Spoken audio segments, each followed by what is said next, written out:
Assalamualaikum warahmatullahi wabarakatuh. Halo pemirsa TOP, Terobosan OPD ya. Berjumpa lagi bareng sama saya Putri Aisyah ya di sini. Dan nanti kita juga akan bahas banyak pokoknya ya. Soalnya ini udah ada narasumber yang kita panggil ke sini. Ada dari BPBD Kabupaten Pekalongan ya. Kepala Bidang Pencegahan dan Kesiapsiagaan. Ini ada Ibu Kartika. Ibu, gimana kabarnya Bu? Baik, Baik, iya, alhamdulillah ya Bu ya. Ini iya. sibuk apa sih Ibu ini kayaknya kok kan ya Bu ya? Sudah Alhamdulillah. agak nggak sibuk ya, Mhm. karena sudah lumayan landai ini Mhm keadaan mhm mhm. bencana di Kabupaten Alhamdulillah Pekalongan. berarti. Iya, Berarti kemarin ini sempet luar biasa. Gimana Bu? luar biasa sekali. 24 jam kami tidak ada istirahat Wah, untuk penanganan bencana di Kabupaten iya. Pekalongan. Heeh. Iya. Berarti untuk update kebencanaan di Kabupaten Pekalongan saat ini kayak apa Bu? Saat ini bencana di Kabupaten Pekalongan kan kita ada wilayah atas, wilayah tengah, dan wilayah utara ya. Di utara kita masih perlu waspada untuk bencana banjir, kemudian yang di wilayah selatan di atas kita juga masih perlu waspada untuk bahaya Iya. bencana tanah longsor, Benar. tanah bergerak. Kemudian yang di wilayah tengah kita juga harus waspada untuk angin kencang. Benar. Begitu, iya. Iya ya, pokoknya selalu waspada terus ya. Betul. Karena gitu ya Bu ya. Iya. Ini lagi betul. Februari aku dengar apa sih kayak puncaknya tuh apa sih Bu? Berarti Bu? Iya, kalau di bulan Februari ini menurut perkiraan BMKG kita masih dalam musim penghujan. Curah hujan masih tinggi, kita masih di status siaga sampai dengan dasarian ketiga ini di bulan Februari kita masih di status siaga untuk curah hujan tinggi. Iya. Dan prediksi BMKG juga kita masih sampai bulan Maret nanti musim penghujannya. Penghujannya gitu. ya. Iya. Seperti itu ternyata masih agak begitu ya Bu agak ya. panjang ya. Belum selesai jadi tetap Iya, harus betul, waspada ya. betul. Bener banget. Nah berarti ini kayak banjir di wilayah bawah dan juga longsor di wilayah atas juga belum tuntas ya Bu? Atau gimana itu? Sementara ini untuk banjir, korban yang kemarin terdampak sudah kembali ke rumah masing-masing. Iya, pengungsi sudah kembali beraktivitas seperti biasanya. Namun kita tetap harus waspada. Makanya masyarakat juga tetap harus aware dengan tanda-tanda alam. Kalau memang ada potensi ya segera untuk melaporkan ke BPBD seperti itu. Iya, seperti itu. Ya, apalagi ini kan mungkin di bulan suci Ramadan ya, pingin mungkin kumpul-kumpul di rumah sendiri. Soalnya kalau di tempat pengungsian agak gimana kayak gitu mungkin ya, betul, Bu ya. betul. Lebih nyaman di rumah sendiri. Iya, benar. Nah ini kita ke upaya ya Bu ya. Berarti upaya apa aja yang sudah dilakukan oleh BPBD? BPBD secara ada bencana maupun nggak ada bencana, kami selalu siaga Mbak di kantor selama 24 jam. Personel yang terlatih kami siagakan selama 24 jam, kemudian peralatan kebencanaan juga kami siagakan. Pokoknya begitu ada laporan, personel maupun peralatan ready. Tidak ada waktu untuk menunggu seperti itu. Kemudian kami juga menyediakan logistik untuk kondisi darurat. Selain itu kami juga melakukan mitigasi dengan pemetaan titik-titik rawan bencana. Kita ada 231 titiknya iya, yang rawan di Kabupaten Pekalongan, sehingga memang kita perlu siaga selama 24 jam untuk mengantisipasi apabila terjadi bencana-bencana di titik-titik rawan tersebut. Gitu. Nah itu ya, harus selalu waspada ya. Iya. Masih waspada terus pokoknya nih. Iya betul. Nah ini kira-kira faktor penyebabnya itu apa? Banjir di daerah bawah, longsor di daerah atas, seperti itu. Kalau banjir yang kemarin sempat merendam wilayah utara lebih dari 30 hari ya kemarin, ya 1 bulan lebih. Itu karena curah hujan, jelas itu. Karena curah hujan sangat tinggi sehingga terjadi luapan di sungai yang akhirnya masuk di permukiman penduduk. Kemudian ada lagi tanggul-tanggul yang saat ini dalam kondisi kritis. Ada yang rembes, bocor gitu. Ada yang kondisinya memang sudah tidak terlalu mampu untuk menampung debit air sehingga ada beberapa titik yang jebol seperti itu. Kemudian adanya peralihan fungsi lahan di daerah atas sehingga ada terjadi tanah longsor seperti itu. Nah itu ya Bu ya. Iya. Begitu nih, berarti harus Iya. apa nih, masyarakatnya juga harus mulai melek ya, paham kayak gitu. Betul. Ya Bu ya. Iya. Nah, kira-kira seberapa penting nih peran masyarakat dalam mengurangi resiko bencananya, Nah, Bu? ini yang harus sama-sama kita pahami ya, Mbak. Ya, itu. Peran masyarakat itu sangat besar, besar sekali. Contoh sederhana aja, misalkan kita membuang sampah sembarangan aja. Iya. Satu orang membuang sampah sembarangan di sungai, buang limbah rumah tangga ke sungai, dari satu rumah tangga dikalikan berapa rumah tangga. Kalau misalkan mereka semua seperti itu, ya tentu saja potensi banjir itu sangat besar. Jadi dengan contoh sederhana seperti itu sebenarnya masyarakat kita ajak untuk kembali mencintai alam. Iya. Mencintai alam, kemudian lebih aware dengan lingkungan, memfungsikan alam itu sesuai dengan peruntukannya, sehingga alam juga akan tenang, tidak protes ya. Adanya bencana-bencana seperti ini kan juga salah satu bentuk protesnya alam terhadap kita, seperti itu. Jadi peran masyarakat untuk mengurangi potensi bencana itu sungguh sangat besar. Iya benar. Berarti mulai dari diri sendiri dulu kayak gitu ya, Bu ya.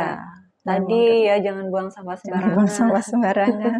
Itu udah termasuk tuh kita ya udah gas kayak gitu ya. Iya, seperti itu. Jangan diem aja mungkin. Yang diem aja tiba-tiba ada sama-sama aktif, sama-sama aktif. Kalau udah banjir, ini gimana pemerintah? Iya, saling menyalahkan. Nah, itu. Padahal kita harus sama-sama bekerja sama untuk bisa mengurangi resiko dan dampak dari bencana. Oke, kita ke tantangan ini Bu ya. Kira-kira tantangannya itu apa yang terbesar dari BPBD sendiri dalam penanganan bencana? Kalau terkait tantangan, wilayah kita luas sekali. Kabupaten Pekalongan luas sekali.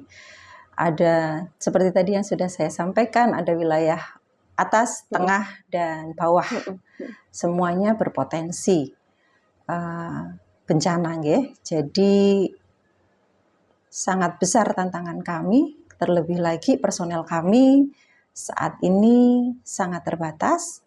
Kemudian peralatan juga masih ya bisa dibilang terbatas juga. Sehingga perlu bersabar ketika ada laporan yang bersamaan kami harus mengatasi di titik 1, ternyata ada titik 2 yang harus penanganan. Itu kami perlu waktu karena personel yang terbatas seperti itu. Biasanya gimana Bu kalau ada dari beberapa titik yang sama-sama telepon kayak gitu, itu yang didahulukan? Tentu yang paling urgent ya. Urgent dalam hal ini misalkan itu mengancam nyawa, itulah yang kami utamakan terlebih dahulu. Ketika ada penanganan yang bersamaan seperti itu, kita personel yang ada di BPBD kami bagi untuk di spot-spot yang tadi membutuhkan pertolongan kedaruratan seperti itu. Yang saat itu masih libur ya harus kami panggil. Iya dong, harus panggil ke kantor dekat merapat gitu. Jadi gitu ya, Bu, ya? Semuanya harus ikut terlibat meskipun dalam kondisi lepas piket seperti itu. Harus siap-siaga berarti ya, Bu? Iya, betul. Aduh, gimana ini? Tapi tidak boleh off. Begitu, Bu? Iya, betul. Ada aturannya atau gimana? Iya. Aturan tidak tertulis, HP tidak boleh mati kalau di BPBD. Iya. HP tidak boleh mati tuh. Iya, betul. Soalnya memang benar-benar dari hati nih yang melayani masyarakat ya, Bu. Betul, iya. Gimana nih kalau misalnya bencana benar-benar terjadi, Bu, kayak gitu? Langkahnya itu dari BPBD seperti apa? Kalau misalnya menerima laporan kayak gitu dari situ. Oh, baik. Ketika kita menerima laporan, itu kan kami punya call center ya. Call center kami di Pusat Pengendalian Operasi itu Pusdalop. Kami asesmen terlebih dahulu. Jadi kami mengkaji dulu laporan tersebut dengan cek lapangan. Seperti itu. Misalkan ada laporan, minta tolong ada tanah longsor lokasi di mana, pelapor siapa, seperti itu. Jadi kami harus asesmen terlebih dahulu untuk mengetahui kebenaran dari laporan tersebut. Oh iya, Jadi nggak sembarangan gitu ya. takutnya iseng kayak gitu ya, Bu? Iya, Ada betul. juga memang? Iya, Atau kadang gimana? ada yang seperti itu. Oh, pantas ya. Iya. Jadi kita perlu asesmen dulu, memastikan bahwa memang laporan tersebut benar. Baru setelah itu kita sudah memastikan baik biasanya kami komunikasi dengan kepala desanya Oh iya, atau iya. si pelapornya ini atau pihak yang berwenang di titik laporan tersebut. Kemudian kita akan ke lapangan, cek lokasi. Teman-teman kalau bisa langsung penanganan di hari itu, saat itu kami lakukan penanganan. Tetapi kalau memang harus memerlukan bantuan dari OPD yang terkait, kami akan komunikasikan dengan OPD yang terkait, seperti itu. Kalau tanah longsor biasanya kita butuh alat berat, kita komunikasi dengan DPU. Oh iya, iya benar. Iya. Berarti itu butuh waktu lama nggak, Bu, kira-kira? Tergantung dari jenis laporan. Kalau bisa kita laksanakan hari itu juga biasanya paling cepat 1 jam, paling cepat ya untuk penanganan. Misalkan ada pohon tumbang, nggak terlalu besar, itu yang mengganggu lalu lintas, biasanya bisa antara 1 sampai 2 jam selesai, seperti itu. Oke, itu ya. Selanjutnya adalah ini kira-kira gimana ini, Bu Kartika, mengenai sistem peringatan dini yang dimiliki? Oh ya, kalau EWS, Early Warning System yang kami ada ya di Kabupaten Pekalongan ini, ada di wilayah banjir juga ada, di Tirto, kemudian di Wonokerto itu ada EWS banjir, kemudian di wilayah atas ada EWS tanah longsor.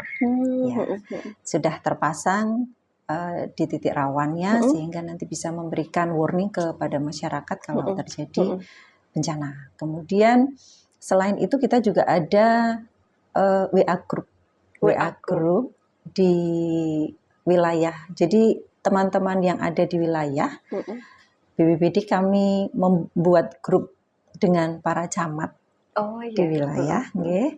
Di situ kalau misalkan nih contohnya di wilayah atas, Paninggaran, Lebak Barang, Petung, seperti itu ada hujan deras, biasanya dari kecamatan akan melaporkan di WA group. Seperti itu supaya teman-teman yang ada di wilayah bawah bisa siaga, seperti itu. Iya, Bu, ya. Karena kalau udah hujan deras tidak berhenti selama 2 jam, ya, itu teman-teman di bawah harus sudah waspada, seperti itu. Iya. 2 jam ya, Bu? 2 jam, 2 jam kalau tidak berhenti terus gitu ya selama 2 jam itu, yang teman-teman di bawah harus waspada. Iya. Nah, karena airnya kan turunnya ke bawah juga ya. Iya, betul. Yang kehujanan di atas, yang banjir di bawah kayak gitu ya. Nah, itu juga Bu, apalagi kalau misal hujan sampai semalaman itu kayak beberapa waktu lalu kan pernah itu ya. Iya, betul. Iya, otomatis yang bawah. Luar biasa sekali. Ini berarti kalau sampai sekarang gitu ya, apa masih ada yang banjir di daerah bawah atau mungkin genangan-genangan kayak gitu? Mungkin kalau genangan-genangan tapi sudah tidak mengganggu aktivitas dari warga. Makanya udah pada pulang dari itu betul. ya, Bu, tempat sudah pengungsian. bisa beraktivitas seperti biasa sekarang ini. Iya. Alhamdulillah ya berarti. Iya. Nah gimana ini, Bu, mengenai koordinasi dengan TNI, terus juga Polri, relawan kayak gitu, dan pemerintah desa? Iya. Kami berkoordinasi dengan TNI Polri itu sungguh sangat luar biasa baiknya, karena terbukti kemarin pas kita tanggap darurat dari TNI Polri ikut terlibat. TNI nggak hanya yang ada di darat, tapi yang di pos AL juga ikut membantu di posko penanganan bencana di posko lapangan di Wiradesa kemarin. Kemudian selain dari TNI Polri, kami juga berkoordinasi dengan relawan. Kami ada teman-teman relawan sekabupaten yang ikut juga membantu dalam penanganan bencana. Ya, luar biasa pokoknya, Mbak. Keren berarti. Iya. Berarti memang bersinergi. Iya, bersinergi kayak gitu ya. Iya. Oke. Nah, ini untuk mekanisme, Bu, gimana mekanisme evakuasi warga? Oh ya. Ini luar biasa. Kalau saya boleh cerita kemarin itu, meskipun saya nggak ikut proses evakuasinya, tapi melihat laporan teman-teman di lapangan luar biasa. Jadi evakuasi itu bisa kapan saja, Mbak ya. Dan kemarin itu evakuasi seringnya malam hari. Malam. Iya, Waduh. seringnya malam hari. Jadi pas air tinggi itu minta evakuasi. Nah, dalam proses evakuasi ini karena ada beberapa titik yang membutuhkan evakuasi, jadi kami membagi tim tadi yang terlibat di dalam penanganan bencana menjadi beberapa regu seperti itu untuk mengevakuasi di semua titik yang ada di wilayah terdampak banjir. Nah, evakuasi ini juga nggak sembarangan. Kita mengutamakan kelompok rentan dulu. Oh iya. Nah, kelompok rentan itu ya lansia, kemudian ibu hamil, balita, atau yang sedang sakit seperti itu. Jadi urutannya seperti itu. Iya. Yang sehat ya jangan Ntar iri. dulu gitu ya. Iya, jangan iri kalau Iya kita dong. ngutamakan dulu yang lansia. Jangan iri kalau kita ngutamakan dulu ibu-ibu hamil seperti itu. Oke. Iya. Berarti emang ada ya, mungkin yang diutamakan kayak gitu. Betul, iya. Nah ini untuk bantuan logistik ini Bu, apa aja bantuan ataupun logistik yang biasanya disiapkan? Iya, kalau dari BPBD kami selalu ready Mbak untuk bahan makanan. Kemudian family kit itu kebutuhan untuk satu keluarga. Di situ ada apa namanya, handuk, kemudian ada obat-obatan, ada pampers seperti itu yang dibutuhkan dalam satu keluarga. Kemudian kita juga selama penanganan bencana kita juga siapkan air bersih untuk warga terdampak, baik itu yang di pengungsian maupun yang ada di wilayah yang mereka masih bertahan.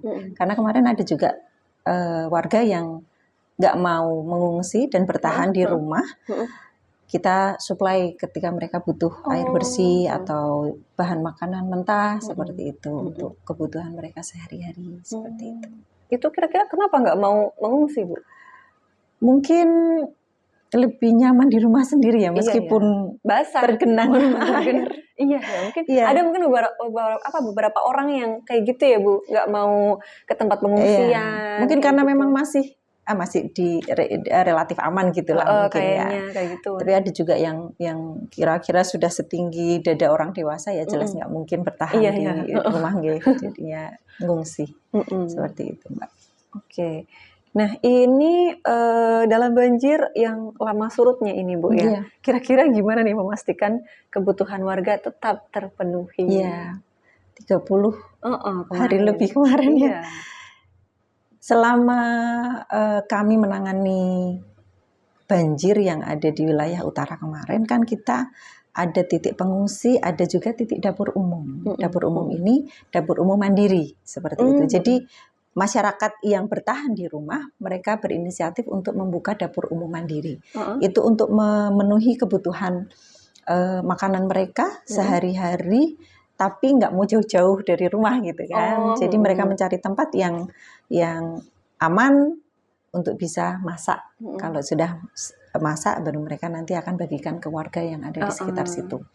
Nah, kebutuhan untuk masak warga yang terdampak itu kita supply. Dari posko lapangan akan kirim ke titik-titik itu, baik itu yang pengungsi berarti makanan yang siap dimakan, kemudian yang di dapur umum bahan-bahan mentah untuk siap dimasak oleh warga sekitarnya seperti itu. Jadi ya itu masing-masing dapur umum maupun titik pengungsi ada koordinator itu yang melaporkan ke posko lapangan kebutuhan kami untuk sekian orang, jadi kami bisa langsung supply sesuai dengan permintaan seperti itu. Jadi terpenuhi semua ya Bu? Iya, betul. Luar biasa sekali. Nah, ini apakah ada ini Bu inovasi terbaru dalam penanganan bencana? Oh gitu ya. Ini kami membuat sistem untuk pengelolaan logistik karena kalau pas bencana logistik itu luar biasa ya, baik itu dari bantuan maupun dari pengadaan sendiri. Nah itu kami membuat sistem yang memudahkan untuk kita bisa mengelola itu supaya tersampaikan ke warga terdampak itu, jangan sampai ada makanan yang tersalurkan tapi kadaluarsa. Oh iya, benar ya Bu ya. Nah tadi selain penanganan ya, tentu ada pencegahan dan juga mitigasi. Penting juga ini Bu ya berarti. Iya, betul. Nah kira-kira kenapa Bu mitigasi lebih penting nih daripada penanganan? Iya.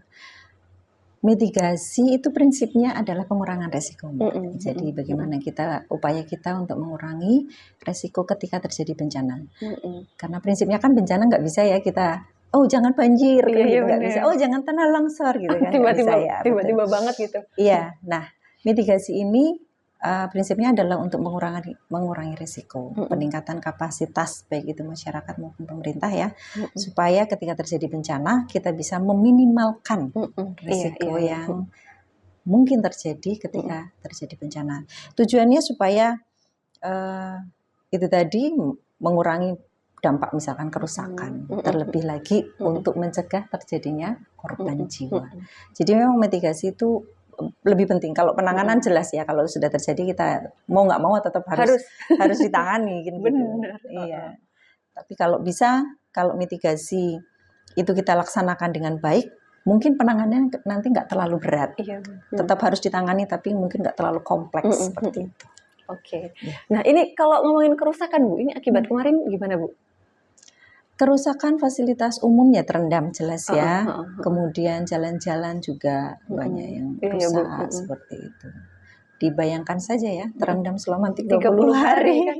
Waduh. Ya, banyak fasilitas umum yang terendam, jadinya memang perlu kita segera perbaiki untuk bisa digunakan kembali. Seperti itu. Kalau untuk itu Bu, apa namanya, kayak yang sakit kayak gitu, gimana itu? Banyak juga atau gimana?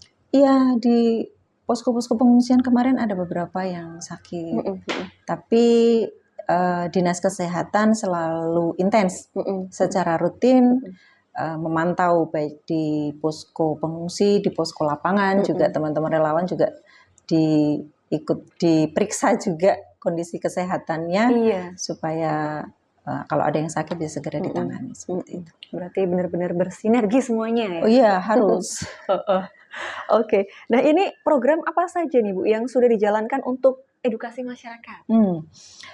Kami selalu melaksanakan sosialisasi kepada masyarakat, baik itu melalui media sosial kami, ya kan, di semua medsos yang kami punya, kami selalu suarakan pentingnya kesiapsiagaan, pentingnya waspada, pentingnya mencintai lingkungan dan alam seperti itu, agar masyarakat terus teredukasi untuk selalu menjaga alam.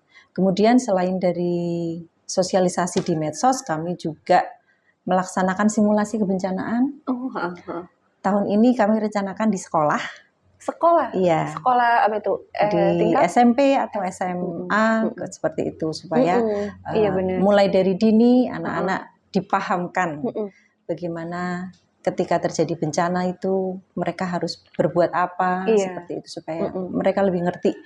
Kemudian kami juga di dalamnya memberikan edukasi kepada anak-anak ini supaya mereka secara dini juga sadar untuk menjaga lingkungan, seperti itu. Iya.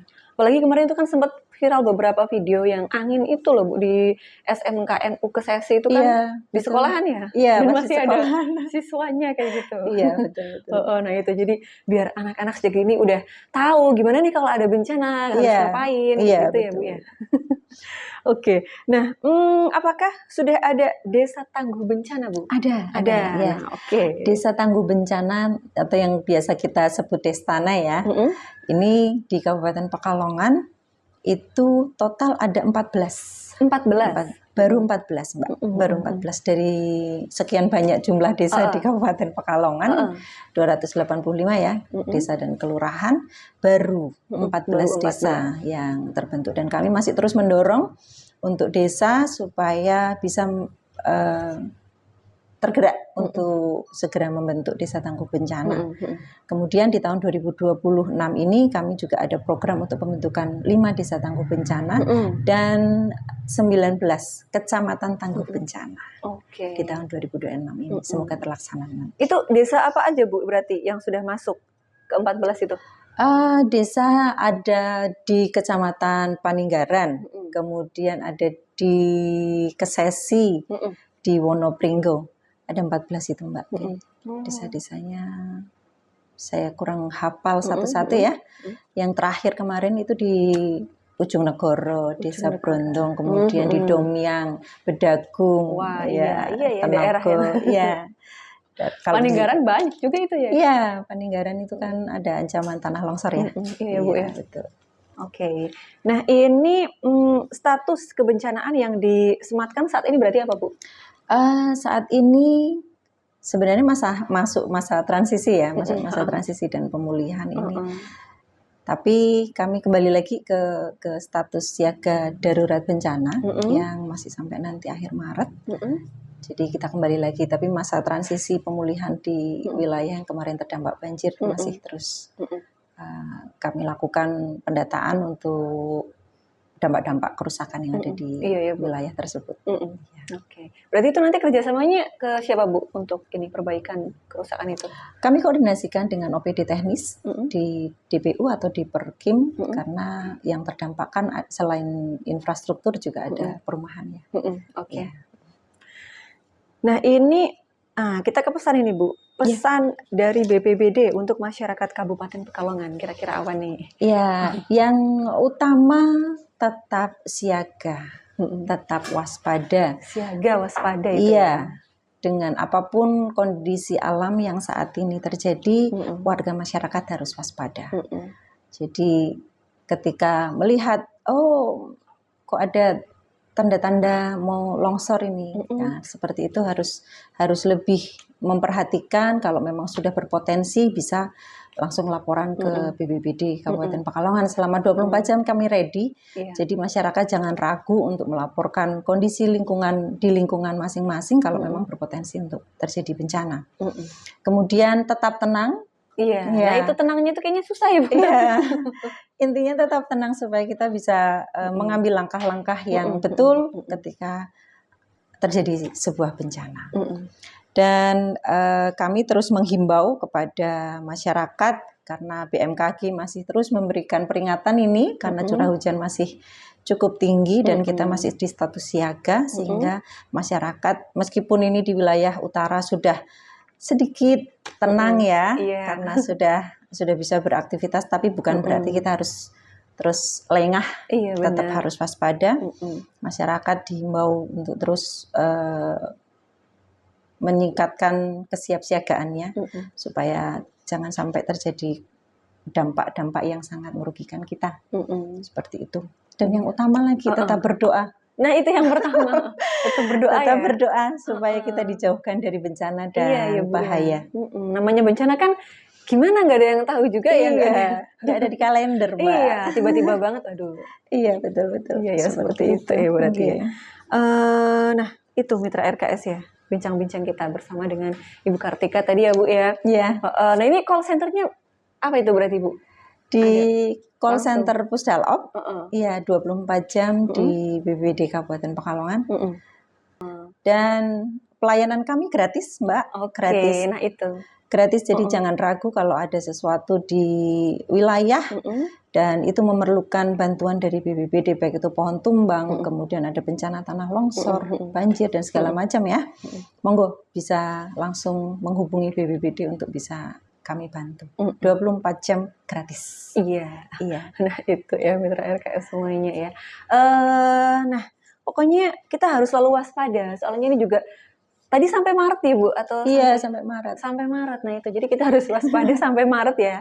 Pokoknya dan juga berdoa tadi ya Bu ya. Iya harus itu. Harus berdoa soalnya ya. Soalnya bencana nggak ada yang tahu kapan datangnya juga ya. Iya betul. Semoga selalu selamat kita semua. Dan terima kasih ya Bu Kartika sudah main ke sini, sudah berbagi informasi juga. Nanti kapan-kapan bisa kita undang lagi ya Bu ya. Siap. Sini lagi ya.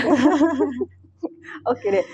Oke, Mitra RKS, Mitra saya pamit, Bu Kartika juga nanti mungkin sibuk lagi ya untuk melanjutkan aktivitasnya.